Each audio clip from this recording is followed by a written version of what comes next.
وَمَن يَتَّقِ اللَّهَ يَجْعَل لَّهُ مَخْرَجًا، جو شخص اللہ کا تقوی اختیار کرے گا اللہ اس کے لیے راستہ پیدا کر دے گا، جہاں بالکل نظر نہیں آئے گا کہ کوئی راستہ، اللہ راستہ پیدا کر دے گا۔ بالکل نظر نہیں آ رہا تھا موسیٰ کے ساتھیوں کو کہ اب کیسے بچیں گے، پیچھے لشکر آگے، آگے سمندر ہے، اللہ نے راستہ پیدا کیا۔ خود حضرت ابو بکر کا جو حال ہو گیا تھا کہ حضور اگر انہوں نے ذرا بھی دیکھ لیا، نیچے اپنے قدموں کی طرف بھی نگاہ ڈالی تو ہم نظر آ جائیں گے، آپ نے فرمایا لا تحزن ان اللہ معنا، راستہ نکالتا اللہ۔ پھر حضور گئے طائف، لیکن وہاں سے خالی ہاتھ آئے، مدینے میں اللہ نے خود ہی کھڑکی کھول دی، 6 آدمی ایمان لے آئے، آپ گئے ہی نہیں اور وہاں انقلاب بھی آ گیا۔ عظیم، اس اعتبار سے اللہ مخرج پیدا کرتا ہے۔ تم صحیح طریقے پر چلتے رہو، تقوی اختیار کرو، صحیح راستے پر جد و جہد کرو، یہ کام اللہ پر چھوڑو، کب اسے منظور ہے اس کا کامیاب ہونا؟ جب ہوگا وہ راستہ ایسا کھول دے گا کہ تمہیں گمان بھی نہیں ہوگا۔ وَيَرْزُقْهُ مِنْ حَيْثُ لَا يَحْتَسِبُ، اور اسے رزق دے گا وہاں سے جہاں سے اسے گمان بھی نہیں ہوگا۔ اقامت دین کی جد و جہد ہو، غلبہ دین کی جد و جہد ہو، اپنے آپ کو ان صلاتی و نسکی و محیایا و مماتی اس کا فیصلہ کرنا ہو تو سب سے بڑی رکاوٹ آتی کھائیں گے کیا؟ تو اللہ تو کہتا ہے راضی میں ہوں، ہے ایمان اور یقین اس پر، کر کے دیکھو تو صحیح، اس پر اعتماد تو کرو۔ لیکن یہ کہ اس پر اعتماد کرنا، توکل، بڑی مشکل بات ہے۔ وہ تو جتنا ایمان ہوگا اتنا ہی اعتماد ہوگا، اور گہرا ایمان ہوگا گہرا اعتماد ہوگا۔ وَمَن يَتَّقِ اللَّهَ يَجْعَل لَّهُ مَخْرَجًا وَيَرْزُقْهُ مِنْ حَيْثُ لَا يَحْتَسِبُ وَمَن يَتَوَكَّلْ عَلَى اللَّهِ فَهُوَ حَسْبُهُ۔ یہ تو ابھی تقویٰ والے کی بات ہے کہ وہ وہاں سے رزق دے گا جہاں سے اسے ملے گا بھی نہیں، اور جس نے اللہ پر توکل کر لیا تو وہ اس کے لیے بہت کافی ہو جائے گا۔ توکل کر کے تو دیکھو، حسبہ، وہ اس کے لیے کافی ہے۔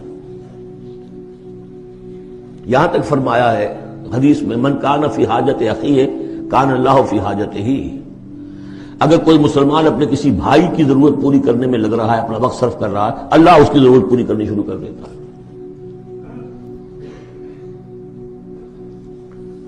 فکر ماں در کار ماں آزار ماں، کار ساز ماں بے فکر کار ماں، یہ فارسی شاعری کے اندر یہ دینی حقائق ہیں۔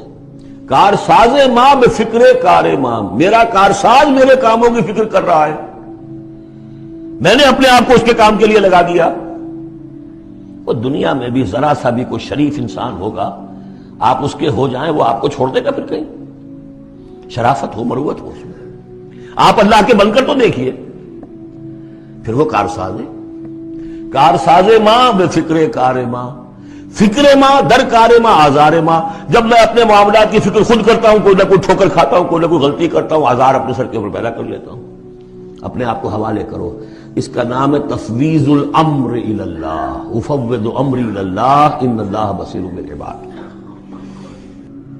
ان اللہ بالغ امرہ، اللہ تعالیٰ تو اپنا معاملہ تو پورا کر کے ہی رہتا ہے، وہ تو دین کو غالب کرنا ہی ہے۔ کون اس کے اندر نفع کما گیا، کون محروم رہ گیا، یہ ان کی قسمت ہے۔ ابو بکر اور عمر اور عثمان اور علی اور عبد الرحمن ابن عوف یہ اپنی بازی جیت گئے، ابو جہل ابو لہب محروم رہ گئے، یہ تو اب ان کا معاملہ ہے۔ اللہ تو اپنی بات پوری کرا دے گا، اور اس دنیا کے ختم ہونے سے پہلے پورے کل ارضی پر اللہ کا دین غالب ہوگا، یہ ہونا ہے۔ دیکھنا یہ ہے کہ تم اس بہتی گنگا میں کو ہاتھ دھونے کو تیار ہو یا نہیں، یا تم محرومین کی فہرست میں اپنے آپ کو لانا چاہتے ہو۔ بس اپنا تن من دھن لگا دو اس کے اندر، تمہاری ہڈیوں کا چورا ہو کر بھی اس نئی تعمیر کی بنیادوں میں اگر لگ جائے تو بہت بڑی کامیابی ہے۔ قد جعل اللہ لکل شیء قدرا، بہت عمدہ مقام ہے، اللہ نے ہر چیز کے لیے ایک اندازہ مقرر کیا ہوا ہے، کب اللہ کی مدد آئے گی یہ بھی اس نے طے کیا ہوتا ہے۔ You have to qualify,